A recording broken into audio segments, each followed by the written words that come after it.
Hello hi नमस्कार, तुमचं पुन्हा एकदा स्वागत आहे माझ्या नवीन मिनी व्लॉगमध्ये। आज ना म्हटलं काहीतरी वेगळं खावा म्हणून आहे ना अशी ही तयारी चालली होती, ती सांगते मी तुम्हाला कसली। हे बघा वांग्याची, म्हटलं आता हे अशा पद्धतीने वांगे कापून घेतले।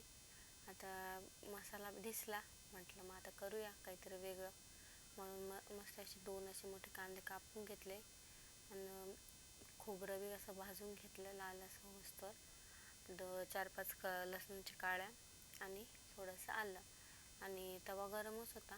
मग काय टमाटा घेतला त्याच्यावरच टाकून आणि मस्त असं मिक्सरच्या भांड्यामध्ये दळायला घेतलं आणि मस्त असं बारीक पाणी टाकून मस्त असा पेस्ट करून घेतली।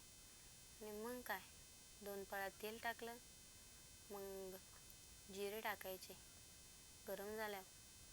मग काय हे बघा असं मस्त अशी फोडणी द्यायची आणि टाकायचा मग मसाला आणि मस्त असा फ्राय करून घ्यायचा।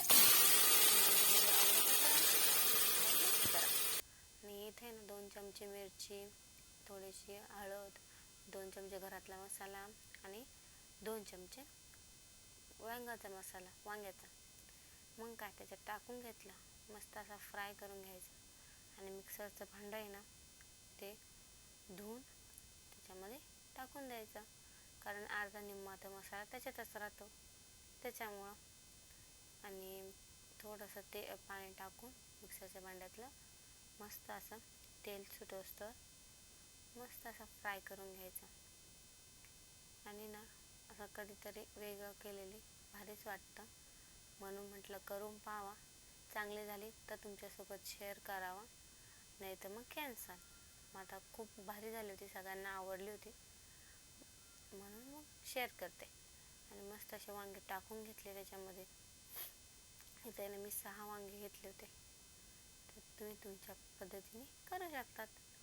आणि नाही इथे मला आमटीचं करायचं होतं म्हणून मी थोडं जास्त पाणी टाकलं आहे आणि त्याच्यामध्ये मग शेवटला मीठ टाकायचं आहे। आणि हे कुकरमध्ये करत असल्यामुळं मस्त असं आधी हलवून घेतलं आणि मग कुकरला झाकण लावून घेतलं आणि मग काय 2 शिट्टे होईस्तोवर होऊन दिलं आणि मग काय झालं तयार। चला मग या जेवायला, तो भेटूया नेक्स्ट ब्लॉगमध्ये। बाय।